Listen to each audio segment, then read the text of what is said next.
तो बच्चों पिछले क्लास में मैंने मैट्रिक्स आव्यूह और उसके प्रकार माने टाइप्स ऑफ मैट्रिक्स बताए थे। अब जो है हम पढ़ेंगे आव्यूह का परिवर्त। आव्यूह अब पढ़ेंगे आव्यूह का परिवर्त।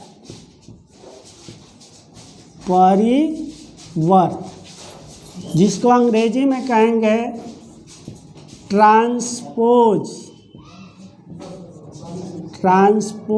Of matrix. तो आव्यूह का परिवर्त ट्रांसपोज ऑफ मैट्रिक्स। तो ट्रांसपोज ऑफ मैट्रिक्स किसको कहेंगे? तो ट्रांसपोज मीन्स होता है परिवर्त ऑफ का और मैट्रिक्स आव्यूह माने आव्यूह को क्या करते हैं? परिवर्तित करते हैं। किसको? आव्यूह के किस भाग को परिवर्तित करते हैं? तो पंक्ति को स्तंभ में या स्तंभ को पंक्ति में। जब किसी आव्यूह के पंक्ति को स्तंभ में या स्तंभ को पंक्ति में परिवर्तित कर देते हैं तो उसे आव्यूह का परिवर्त कहते हैं। अब इसका डिफिनीशन है यही कि किसी आव्यूह के पंक्तियों तथा स्तंभों का परस्पर विनिमय करने पर जो आव्यूह प्राप्त होता है उसे उस आव्यूह का परिवर्त कहते हैं। माने पंक्ति को स्तंभ में या स्तंभ को पंक्ति में विनिमय माने चेंज कर देंगे पंक्ति को स्तंभ में या स्तंभ को पंक्ति में, तो उसे ही आव्यूह का परिवर्त ट्रांसपोज ऑफ मैट्रिक्स कहते हैं। इसे संकेत में हम दर्शाते हैं कि कैसे। देखो ए के ऊपर ए मान लिया एक मैट्रिक्स है तो ऊपर डैश दे देंगे या ए का पावर में क्या लिखेंगे? टी।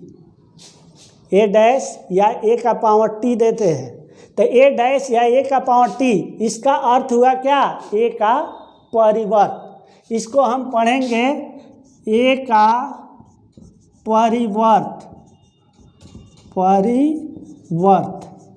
जिसको अंग्रेजी में पढ़ेंगे ट्रांसपोज ऑफ ए।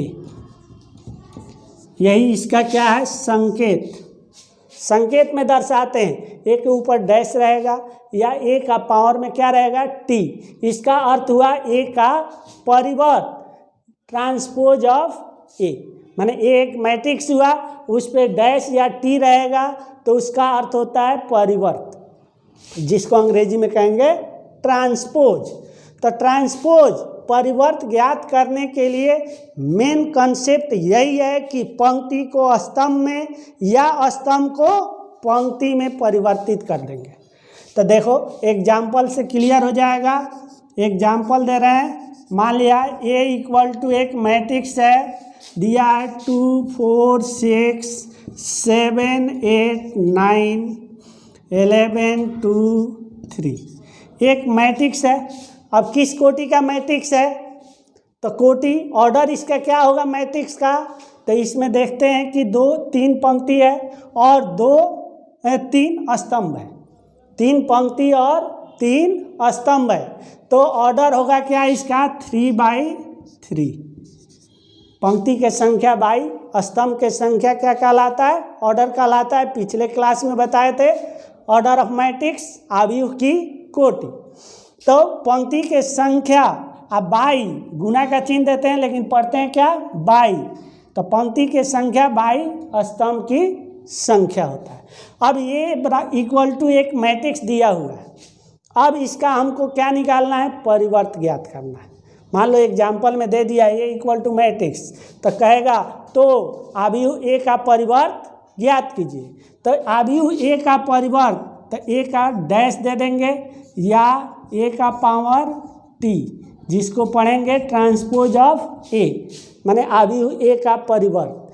तो परिवर्त निकालने का यही मेन कंसेप्ट है कि पंक्ति को स्तंभ में बदल देते हैं। तो पंक्ति को स्तंभ बदलेंगे तो पहला पंक्ति क्या होगा, पहला स्तंभ में, दूसरा पंक्ति क्या होगा, दूसरा स्तंभ में, तीसरा पंक्ति क्या होगा, तीसरा स्तंभ में। माने पंक्ति को स्तंभ में बदल लेंगे, चाहे पहला स्तंभ को पहले पंक्ति में, दूसरे स्तंभ को दूसरे पंक्ति में, तीसरे स्तंभ को तीसरे पंक्ति में बदल लेंगे तो वही आव्यूह का परिवर्त ज्ञात होगा। तो चेंज करेंगे, पहला पंक्ति को पहला स्तंभ में लिखेंगे तो पहला स्तंभ में हो जाएगा 2 4 6, दूसरा पंक्ति को दूसरा स्तंभ में तो 7 8 9, तीसरे पंक्ति को तीसरे स्तंभ में तो 11 2 3। यही हमारा क्या निकल गया, आव्यूह का परिवर्त। कोई दिक्कत नहीं हुआ होगा, आव्यूह का परिवर्त निकालने में कोई दिक्कत नहीं है। पंक्ति को केवल स्तंभ में बदल दिए, पहला पंक्ति के सदस्य पहले स्तंभ के सदस्य हो जाएगा, दूसरा पंक्ति दूसरे स्तंभ में हो जाएगा, तीसरा पंक्ति तीसरे स्तंभ में होगा। माने पंक्ति को स्तंभ में बदल लेंगे तो आव्यूह का परिवर्त निकल जाएगा। कोई दिक्कत नहीं हुआ होगा। तो अब देखो आव्यूह का ही परिवर्त हो गया। अब आव्यूह का परिवर्त का गुण, प्रॉपर्टीज इसका आप जानेंगे। तो इसका प्रॉपर्टीज क्या है, गुण क्या है, तो गुण जो होता है जांच किया जाता है, उसका प्रूफ नहीं होता है। हम जो है समय के अभाव में केवल जो है उसके प्रॉपर्टी को लिख दे रहे हैं। तो आव्यूह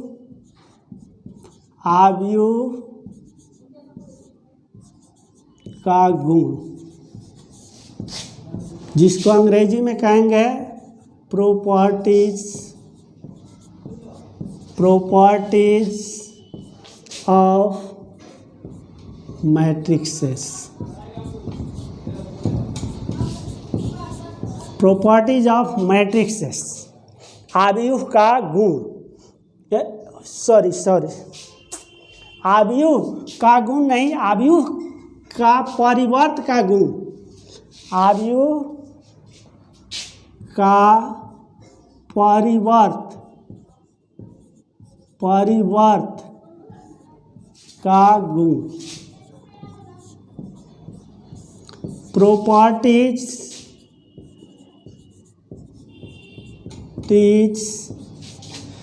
ऑफ ट्रांसपोज ऑफ मैट्रिक्स,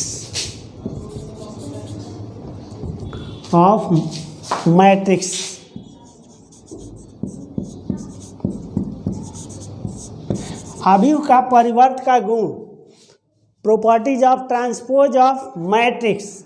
तो देखो परिवर्त का गुण क्या है, पहला गुण है कि किसी आव्यूह के परिवर्त का परिवर्त, किसी आव्यूह के परिवर्त का परिवर्त उसी आव्यूह के बराबर होता है। पहला गुण यही है। ए का ट्रांसपोज का होल ट्रांसपोज करेंगे तो वह क्या होगा, ए के इक्वल होगा। किसी भी आव्यूह के परिवर्त करके फिर दोबारा अगर परिवर्त करेंगे तो वह क्या होता है, उसी आव्यूह के बराबर होता है।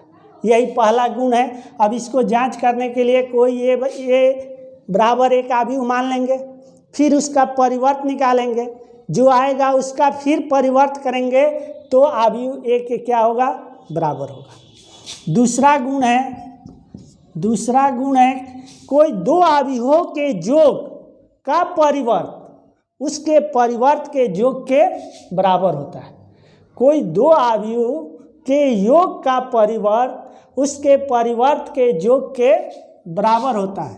देखो a प्लस बी का होल ट्रांसपोज बराबर होता है a का ट्रांसपोज प्लस b का ट्रांसपोज। दो आव्यूहों के योग का परिवर्त उसके परिवर्त के योग के बराबर होता है। सेम इसी प्रकार दो आव्यूहों के अंतर का परिवर्त उसके परिवर्त के अंतर के बराबर होता है। अब जैसे योग का होता है सेम उसी तरह अंतर का होता है। दो आव्यूहों के योग का परिवर्त के योग के बराबर होता है। दो आव्यूहों के अंतर का परिवर्त के अंतर के बराबर होता है। चौथा नंबर के ए का होल ट्रांसपोज, जहाँ के क्या है, कांस्टेंट है, तो के ए का होल ट्रांसपोज क्या होता है, के ए ट्रांसपोज के इक्वल होता है। के कांस्टेंट है तो कांस्टेंट में ट्रांसपोज नहीं होता है, कांस्टेंट क्या होता है पहले, तो के ए ट्रांसपोज हो जाता है। उसके बाद 5 नंबर है दो अवयवों के गुणनफल का परिवर्त। गुणनफल का परिवर्त देखो बहुत इंपॉर्टेंट जो है प्रॉपर्टी है, आता है ऑब्जेक्टिव में भी क्वेश्चन ही आता है। 5 नंबर दो अवयवों के गुणनफल का परिवर्त विपरीत क्रम में परिवर्त के गुणनफल के बराबर होता है। अर्थात ए बी है तो क्या होगा, बी ट्रांसपोज ए ट्रांसपोज हो जाता है।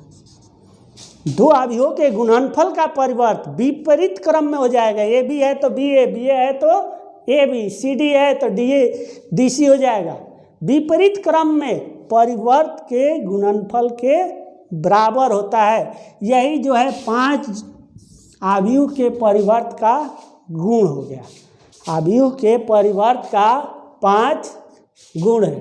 तो अवयव का परिवर्त समझ में आ गया, अवयव के परिवर्त और उसका गुण। अब हम पढ़ेंगे सममित और विषम सममित, 2 प्रकार के अवयव होते हैं, symmetric matrix and askew symmetric matrix. तो देखो सममित अवयव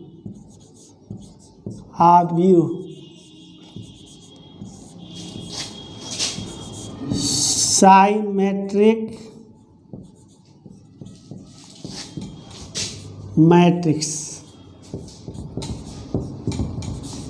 सममित अवयव साइमेट्रिक मैट्रिक्स। तो साइमेट्रिक मैट्रिक्स सममित अवयव किसको कहेंगे, तो सम माने समान होता है, सम माने समान, अमित माने अपने आप का।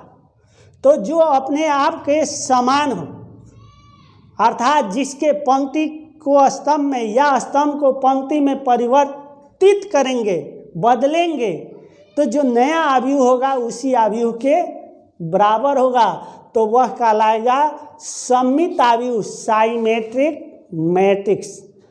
किसी अवयव का परिवर्त यदि उसी अवयव के बराबर हो तो उस अवयव को हम कहेंगे सममित अवयव, अंग्रेजी में कहेंगे साइमेट्रिक मैट्रिक्स। इसका मेन कंसेप्ट यही है, ए ट्रांसपोज इक्वल टू होगा क्या, ए माने ए का परिवर्त ए के ही बराबर होगा, तो उस अवयव को क्या कहेंगे, सममित अवयव साइमेट्रिक मैट्रिक्स। अब इसको एग्जाम्पल द्वारा समझ लो। एग्जाम्पल मान लिए ए इक्वल टू एक मैट्रिक्स मान लिए 2 4 6, फिर मान लिए 4 5 9, फिर मान लिए 6 6 9 7। यही मान लिए ए इक्वल टू एक मैट्रिक्स है, 3 ऑर्डर का मैट्रिक्स है। इसका ऑर्डर क्या होगा, 3/3, क्योंकि 3 जो है पंक्ति है और 3 स्तंभ है, तो 3 ऑर्डर का ये क्या कहलाएगा, मैट्रिक्स। अब इसको जांच करना है कि यह सममित अवयव है कि विषम सममित अवयव। तो इसका जांच करने का मेन रूल यही, मेन कंसेप्ट यही है, ए ट्रांसपोज क्या होगा, ए के इक्वल होगा। तो अब इसका ट्रांसपोज निकालेंगे, अगर इसी के इक्वल आएगा तो यह अवयव क्या कहलाएगा, सममित अवयव साइमेट्रिक मैट्रिक्स कहलाएगा। तो निकालेंगे ए ट्रांसपोज, तो ए ट्रांसपोज क्या होगा, ट्रांसपोज परिवर्त निकालने के लिए बताए, पंक्ति को स्तंभ में बदल लेंगे, तो पहला पंक्ति पहला स्तंभ में होगा तो 2 4 6, दूसरा पंक्ति दूसरा स्तंभ में तो 4 5 9, तीसरा पंक्ति तीसरा स्तंभ में तो 6 9 7। अब यहाँ पर देखो ए ट्रांसपोज और ए दोनों अवयव क्या है, इक्वल आ रहा है, 2 4 6 2 4 6 4 5 9 4 5 9 6 9 7 6 9 7। दोनों अवयव क्या है, समान है। इसका अर्थ हुआ कि ए ट्रांसपोज बराबर क्या है, ए का ट्रांसपोज ए के बराबर है। इसलिए अवयव ए सममित अवयव है, सममित अवयव हैं। क्यों? क्योंकि उसका परिवर्त उसी अवयव के क्या है, बराबर है, तो सममित हो गया। अब होता है विषम सममित अवयव। कोई दिक्कत नहीं हुआ होगा। सममित अवयव जब उसका परिवर्त निकालेंगे तो उसी अवयव के यदि बराबर हो तो उस अवयव को हम कहेंगे सममित अवयव। अब विषम सममित अवयव, विषम सममित अवयव, विषम सममित अवयव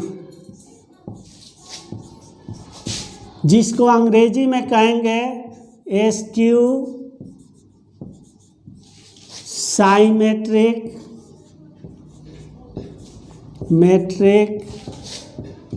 मैट्रिक्स, एस्क्यू साइमेट्रिक मैट्रिक्स, विषम सममित अवयव। तो विषम सममित अवयव किसको कहेंगे, तो किसी अवयव का परिवर्त, जब किसी अवयव का परिवर्त निकालेंगे माने पंक्ति को स्तंभ में बदलेंगे तो दोनों का मान समान होगा लेकिन चिन्ह विपरीत होगा। किसी भी अवयव का परिवर्त क्या हो, उसी अवयव के बराबर हो, केवल अंतर क्या हो, चिन्ह का अंतर हो। माने प्लस ए ट्रांसपोज बराबर क्या होगा, माइनस है।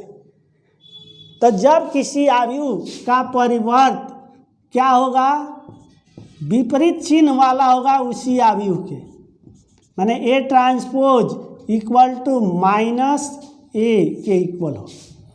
बस यही मेन कंसेप्ट है। A transpose equal to minus A होगा तो विषम सममित, ए ट्रांसपोज अगर ए के इक्वल होगा तो सममित। तो यही दो प्रकार के सममित और विषम सममित अवयव होता है। जैसे हम एग्जाम्पल से समझ लेंगे। ए इक्वल टू एक मैट्रिक्स है, मान लिया जाए 0 7 2, फिर -7 0 4, फिर -2 -4 0। ये भी मान लिया 3 ऑर्डर का मैट्रिक्स है। अब इसको जांच करना है कि यह सममित अवयव है कि विषम सममित। तो इसका भी हम क्या करेंगे, ट्रांसपोज निकालेंगे। तो ए ट्रांसपोज, तो पहला पंक्ति पहला स्तंभ में होगा तो 0 7 2, फिर दूसरा पंक्ति दूसरा स्तंभ में तो -7 0 4, तीसरा पंक्ति तीसरा स्तंभ में -2 -4 0। यहाँ देख रहे हैं कि इसका ट्रांसपोज निकल गया, लेकिन दोनों में अब तुलना करो तो दोनों में मान तो सबका समान है। देखो 0 7 2 है, ये क्या 7 0 4 7 0 4 है, -2 4 0 है, ये 2 4। तो दोनों तो अंक डिजिट समान है, अंक समान है, लेकिन अंतर क्या है, चिन्ह का अंतर है। तो चिन्ह का अंतर है तो इसमें से अगर हम माइनस कॉमन निकाल लेंगे तो इसका चिन्ह क्या होगा, बदल जाएगा। तो ये हो जाएगा 0 7 2, ये हो जाएगा -7 0 4, ये होगा -2 -4 0। अब देखते हैं कि ये दोनों क्या हो गया, इक्वल हो गया। जब इसका परिवर्त निकाले तो क्या है, अंक समान है लेकिन चिन्ह का अंतर है। तो माइनस कॉमन करेंगे तो प्रत्येक अवयव से माइनस निकलेगा तो चिन्ह बदल जाएगा।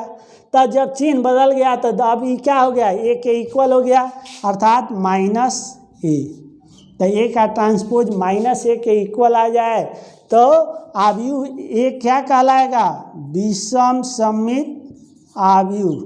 अवयव ए क्या होगा, विषम सममित अवयव है, यही लिख देंगे, विषम सममित अवयव है। तो क्लियर हो गया। जब किसी अवयव का परिवर्त उसी अवयव के बराबर हो तो वह कहलाएगा सममित, और जब किसी अवयव का परिवर्त अगर माइनस में उसके बराबर हो तो वह कहलाएगा विषम सममित अवयव। तो सममित और विषम सममित क्लियर हो गया। तो तीन चीज मेन, पहले परिवर्त जब जानेंगे तो सममित समझ में आएगा, सममित जान जाओगे तो विषम सममित भी क्लियर हो जाएगा। अब जो है मेन हमारा मैथमेटिक्स बनेगा अवयव का जोड़ घटाव और गुना। अवयव में तीन चीज पढ़ना है। अवयव का योग निकालने के लिए अवयव का अंतर और अवयव का गुणन, तब पढ़ेंगे अवयवों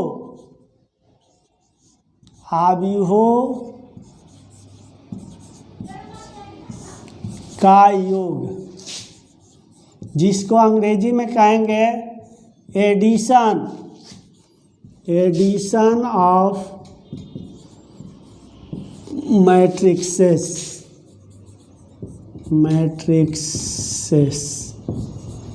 अवयवों का योग, तो ध्यान देना है कि अवयवों का योग कब संभव होता है। अवयवों का योग कब संभव होता है? जब दो अवयवों की कोटियाँ, दो अवयवों के ऑर्डर समान हो तो उस दोनों अवयवों का योग संभव होता है। अगर ऑर्डर कोटि समान नहीं हो तो उसका योग संभव नहीं होता है। तो मेन है कि पहला कंसेप्ट ए और बी, मान लिया जाए कि दो अवयव है, ए और बी दो अवयव है, तो दोनों का योग कब संभव होगा? तो संभव कब होगा? जब अवयव ए की कोटि माने ऑर्डर ऑफ ए बराबर होगा अवयव बी की कोटि। दो अवयवों की कोटि अगर समान हो तभी जाकर योग का क्रिया संभव होगा, अन्यथा योग के क्रिया संभव नहीं होगा। पहला पॉइंट हुआ। पहले तो चेक करेंगे कि दोनों अवयव के कोटि समान है कि नहीं। कोटि समान का मतलब दोनों के पहला में जितने पंक्ति होगा उतना ही दूसरा में पंक्ति होगा। तो पंक्ति और पहला में जितना स्तंभ होगा दूसरा में उतना ही स्तंभ होगा, तो कोटि समान कहलाएगा। और कोटि समान होगा तो योग संभव होगा। अब योग निकालेंगे कैसे? तो योग निकालने के लिए देखो एग्जाम्पल द्वारा बता रहे हैं। ए इक्वल टू मान लिया 2 3 5 है, 7 9 8 है। उसी तरह बी इक्वल टू एक मैट्रिक्स है, मान लिया जाए 5 2 3 9 8 3। तो दो अभी हुआ। अब इसका ऑर्डर क्या है? 2/3 के ऑर्डर में, इसका भी ऑर्डर 2/3 है। नहीं, दोनों अवयव के ऑर्डर क्या है? समान है, 2/3, ये भी 2/3। इसमें भी दो पंक्ति, इसमें भी दो पंक्ति, इसमें 3 स्तंभ है, इसमें भी 3 स्तंभ, तो दोनों का ऑर्डर समान है। जब ऑर्डर समान होगा तभी योग संभव होगा, अन्यथा योग संभव नहीं होगा। अब योग निकालना है हमको दो अवयवों का a + b। तो योग निकालने के लिए क्या करते हैं? उसके संगत अवयव को जोड़ देते हैं। एकदम सिंपल है, ज़्यादा इसमें माइंड नहीं लगाना है। बस संगत अवयव को क्या करना है? जोड़ देंगे तो अवयव का योग निकलेगा। जैसे दोनों अवयव को लिख दिए, 9 8 3 है। अब संगत अवयव जुड़ेगा तो किस में? 2 में 5 जुड़ेगा तो 2 + 5 हो जाएगा, 3 + 2 हो जाएगा, फिर 5 + 3 हो जाएगा, 7 + 9 हो जाएगा, 9 + 8 हो जाएगा, 8 + 3 हो जाएगा। नहीं, आप जोड़ कर लिख दो तो ये क्या होगा? 7 5 8, ये हो जाएगा कितना? 16, ये होगा 17, ये होगा 11। यही हमारा अवयव का योग निकल गया। तो योग निकालने के लिए बहुत सिंपल है, दोनों के संगत अवयव को सिंपल जोड़ देना है। और कब संभव होगा? जब दोनों का ऑर्डर समान होगा। तब अब जो है अवयवों का अंतर, इनको नहीं है, अवयवों का पढ़ेंगे अंतर, एडिशन सब्ट्रैक्शन चाहे कहेंगे डिफरेंस ऑफ मैट्रिक्सेस, आव्यूहों का अंतर। तो जो के क्रिया कर लेगा वह जो है अंतर का भी क्रिया कर लेगा। दोनों के लिए एक ही कॉन्सेप्ट होता है, जोग और क्या, अंतर का। जोग के लिए भी ऑर्डर समान होना चाहिए, उसी प्रकार जो है अंतर के लिए भी ऑर्डर जो है समान होना चाहिए। जब तक ऑर्डर समान नहीं होगा न ही जोग की क्रिया संभव होगा और न ही अंतर की क्रिया संभव होगा। दोनों के लिए एक ही कॉन्सेप्ट है। और जोग में क्या करते हैं, संगत अवयव जोड़ देते थे, अंतर में क्या करेंगे, संगत अवयव को घटा देंगे। तब पढ़ेंगे आव्यूहों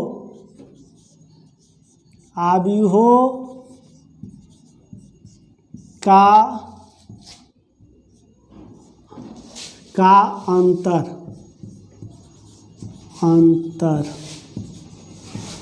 डिफरेंस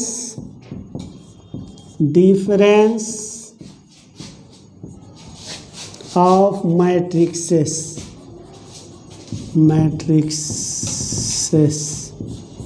आव्यूहों का अंतर, डिफरेंस ऑफ मैट्रिक्सेस।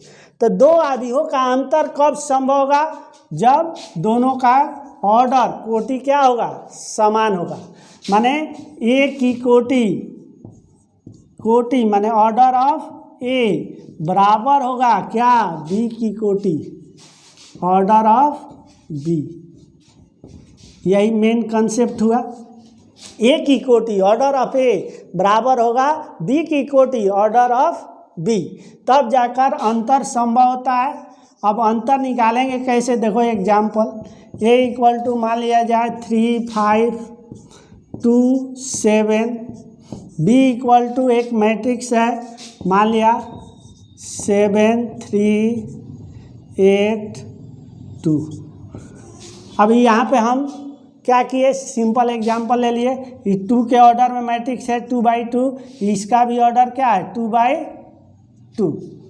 छोटा एग्जाम्पल दिए, तो दोनों का ऑर्डर क्या है 2/2 है, इक्वल है। इसका अर्थ है कि अंतर संभव होगा।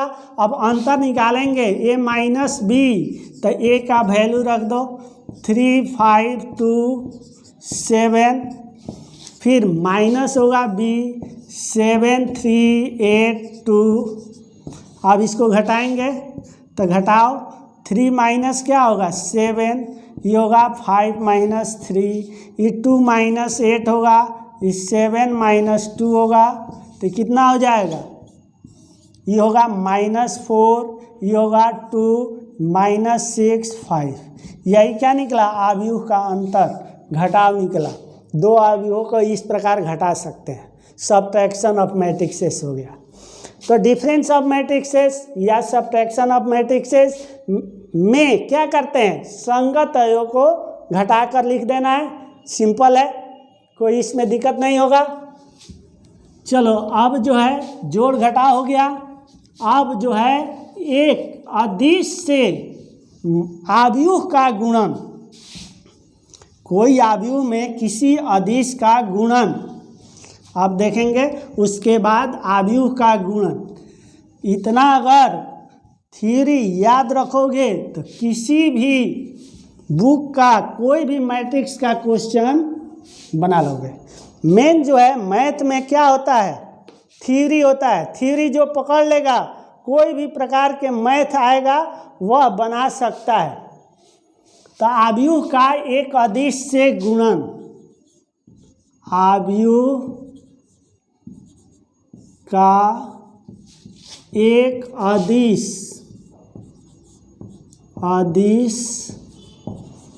से गुणन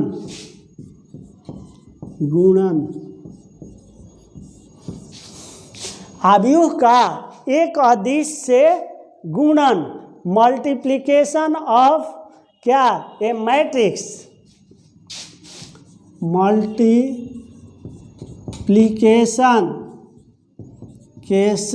of a matrix by a scalar. अवयवों का एक अदिश से गुणन, multiplication of a matrix by a scalar. तो इसके लिए कोई भी अदिश मीन्स कांस्टेंट, जितना भी मैथमेटिक्स में कांस्टेंट होता है वह टोटल अदिश होता है।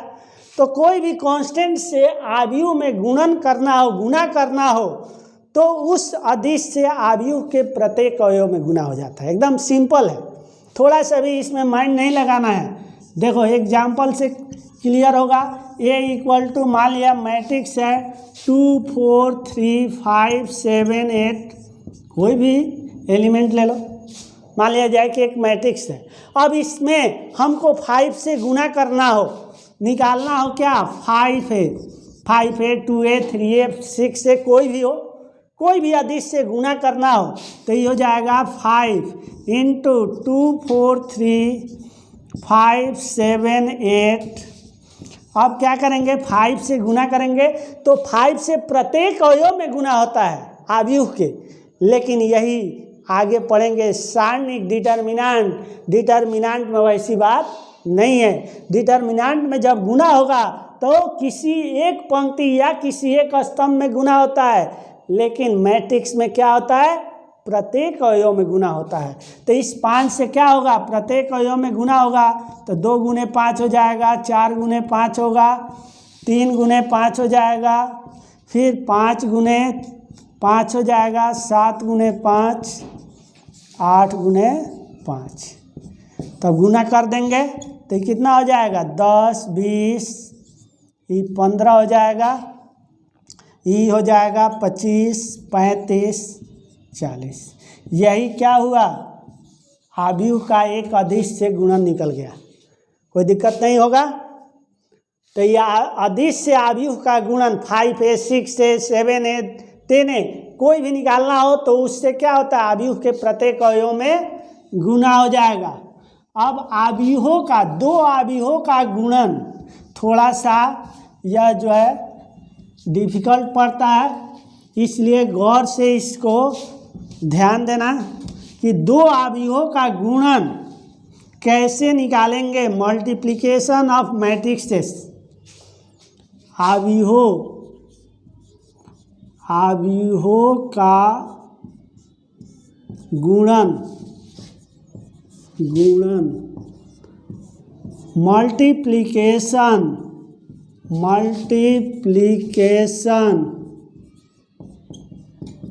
Of matrixes.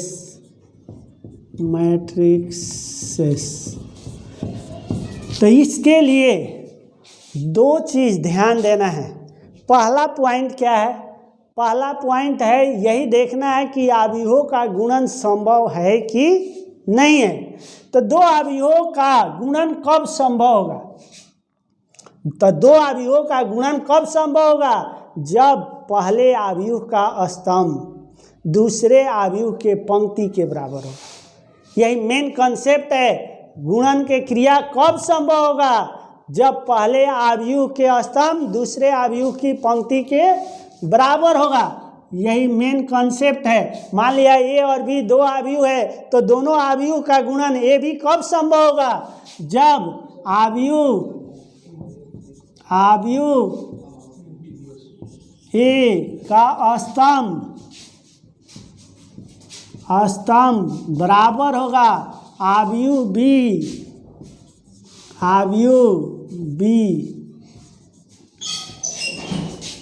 का पंक्ति। माने पहला का स्तंभ दूसरे के पंक्ति के बराबर होगा, तब जाकर दोनों अवयवों का गुणन संभव होगा। माने ए का स्तंभ बी का पंक्ति के बराबर होगा तो ए और बी का गुणन ए बी संभव होता है। जैसे देखो हम मान लिया अवयव ए की कोटि है, ऑर्डर ऑफ मैट्रिक्स ए है, मान लिया m गुने n। अवयव बी की कोटि मान लिए दिया है क्या, n गुने p। तो इसमें ध्यान दो, कि ए और बी दोनों का कोटि दिया है तो गुणन संभव है कि नहीं। तो यहाँ पर चेक करेंगे, पहले आव्यूह के स्तंभ दूसरे के पंक्ति के बराबर होना चाहिए। तो आव्यूह ए में कितने स्तंभ होंगे? n, क्योंकि पहला पंक्ति होता है दूसरा स्तंभ होता है, पंक्ति गुणे स्तंभ होता है। तो पहले आव्यूह के स्तंभ n है और दूसरे आव्यूह बी के पंक्ति क्या है? n है, समान है। तो जब समान है तो इसका अर्थ है कि गुणा की क्रिया संभव है।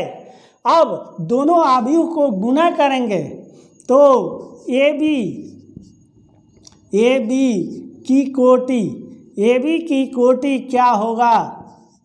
तो ए बी की कोटि बराबर कितना होगा? तो आव्यूह दोनों के गुणन की कोटि क्या होगा? तो दोनों के गुणन के कोटि आव्यूह ए के पंक्ति माने पहले के पंक्ति गुणा माने बाई दूसरे के स्तंभ होता है। तो इसका होता है ए का पंक्ति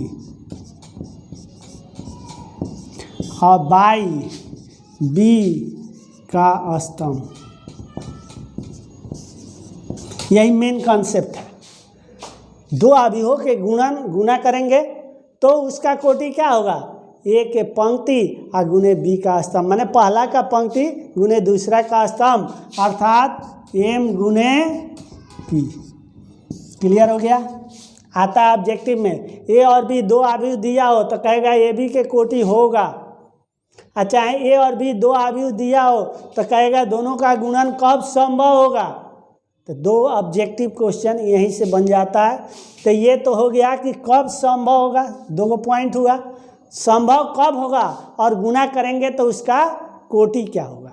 तो संभव कब होगा? जब पहला का स्तंभ दूसरे के पंक्ति के बराबर होगा, और जब गुणा करेंगे तो नया आव्यूह बनेगा, उसका ऑर्डर कोटि क्या होगा? तो पहला का पंक्ति बाई हो जाएगा दूसरा का स्तंभ। तो चलो क्लियर हो गया होगा ही। अब आव्यूह का गुणन ज्ञात कैसे करते हैं?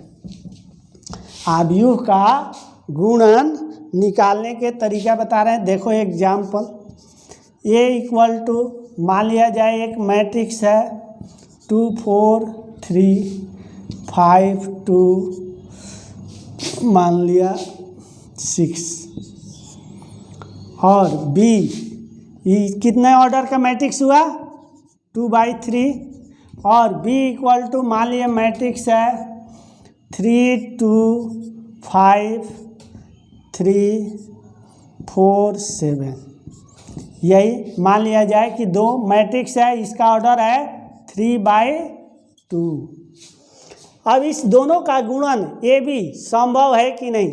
जैसे जोड़ घटाव में बताया कि कोटि समान होना चाहिए, इसमें कोई जरूरी नहीं है कोटि समान हो या न हो, गुणन संभव होगा। कब? जब पहले के स्तंभ दूसरे के पंक्ति के बराबर हो। तो पहला में कितने स्तंभ है? 3, दूसरा में स्तंभ कितने हैं? दूसरे में पंक्ति कितने हैं? 3। पहला का स्तंभ दूसरे के पंक्ति के बराबर होना चाहिए। तो पहला में जो है 3 स्तंभ है और दूसरा में 3 पंक्ति है, समान है, इसका अर्थ है कि इसके गुणा संभव है। तो अब चलो गुणा करो, ये भी निकालो। तो ये भी निकालेंगे तो ए क्या दिया है? 2 4 3 5 2 6, फिर इनटू होगा 2 3 5 3 4 7। अब गुणा करेंगे तो गुणा का नियम क्या है? पंक्ति के संगत अवयव से स्तंभ के संगत अवयव में गुणा करके जोड़ते हैं। माने पंक्ति के, यही रूल है इसका, पंक्ति से क्या करेंगे? स्तंभ के संगत अवयव में गुणा करके जोड़ देते हैं। ये पहला पंक्ति ले लेंगे, अब जितना स्तंभ होगा स्तंभ के संगत अवयव में गुणा करके जोड़ते हैं। थोड़ा सा डिफिकल्ट पड़ता है आव्यूह का गुणन। क्या करते हैं? पंक्ति के संगत अवयव से स्तंभ के संगत अवयव में गुणा करके जोड़ेंगे। माने साधारण भाषा में कहेंगे पड़ा से खड़ा में गुणा करके जोड़ देते हैं। साधारण भाषा में कहेंगे पड़ा से खड़ा में, पड़ा लाइन से खड़ा लाइन में गुना करके जोड़ते हैं, पड़ा से खड़ा में गुना करके जोड़ देंगे। तो चलो करो, पड़ा से खड़ा में माने पंक्ति से स्तंभ में। तो पंक्ति, पहला पंक्ति लेकर पहला स्तंभ में होगा तो 2 गुने 2 अब प्लस फिर 4 गुने 5 होगा प्लस 3 गुने 4। पहला पंक्ति से पहला स्तंभ में हुआ। इसी प्रकार पहला पंक्ति से दूसरा स्तंभ में तो 2 गुने 3 प्लस 4 गुने 3 प्लस 3 गुने 7 हो गया। पहला पंक्ति से पड़ा से खड़ा में हो गया दोनों में। अब दूसरा पंक्ति से होगा तो 5 गुने 2 प्लस 2 गुने 5 प्लस 6 गुने क्या होगा 4। अब दूसरा स्तंभ में होगा तो 5 गुने 3 प्लस क्या होगा 2 गुने 3 प्लस 6 गुने 7। यही जो है मेन कॉन्सेप्ट है। एक लाइन जो समझ लेगा पूरा अवयव का गुना बना लेगा। पंक्ति से स्तंभ के संगत अवयव में गुना करके जोड़ना। तो 2 गुने 2 हो गया, फिर 4 गुने 5 प्लस 3 गुने 4। फिर दूसरा में होगा तो 2 गुने 3 प्लस 4 गुने 3 प्लस 3 गुने 7। पहला पंक्ति से दोनों स्तंभ में हो गया। अब दूसरा पंक्ति से तो 5 गुने 2 प्लस 2 गुने 5 प्लस 6 गुने 4। अब इसी से तीसरा में गुना करके क्या करना है, जोड़ देना है। तो अब गुना करके जोड़ेंगे तो कितना हो जाएगा, गुना करो तो ये हो जाएगा 4 प्लस 20 प्लस 12। फिर इसमें तो 6 प्लस 12 प्लस 21 हो गया। अब उसी तरह अब दूसरा पंक्ति में आ जाओ तो 10 प्लस 10 प्लस 24। फिर आ जाओ दूसरा स्तंभ में तो 15 प्लस 6 प्लस 42। अब इसको जोड़ कर लिख दो तो ये जोड़ेंगे तो क्या होगा 6 और 3 36।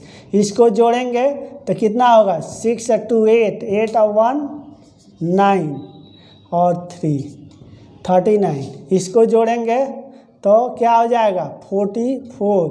इसको जोड़ेंगे तो 8 13 10 11 12 ये हो जाएगा 11 और 2 11 to 13 हासिल 1 हो जाएगा 4 और 1 5 और 1 6। तो यही हमारा निकल गया अवयवों का गुणन। तो दोनों अवयव को गुणा किए तो इसका ऑर्डर था 2/3, इसका ऑर्डर 3/2। और दोनों को जब गुणा किए मल्टीप्लाई किए तो उसका ऑर्डर क्या होगा, देखो पहले के पंक्ति और दूसरे के स्तंभ माने 2/2। यहाँ 2/2 के ऑर्डर में मैट्रिक्स बना। इस प्रकार अवयवों का गुणन होता है। यही जो है मेन थ्योरी तुम्हारा मैट्रिक्स का है।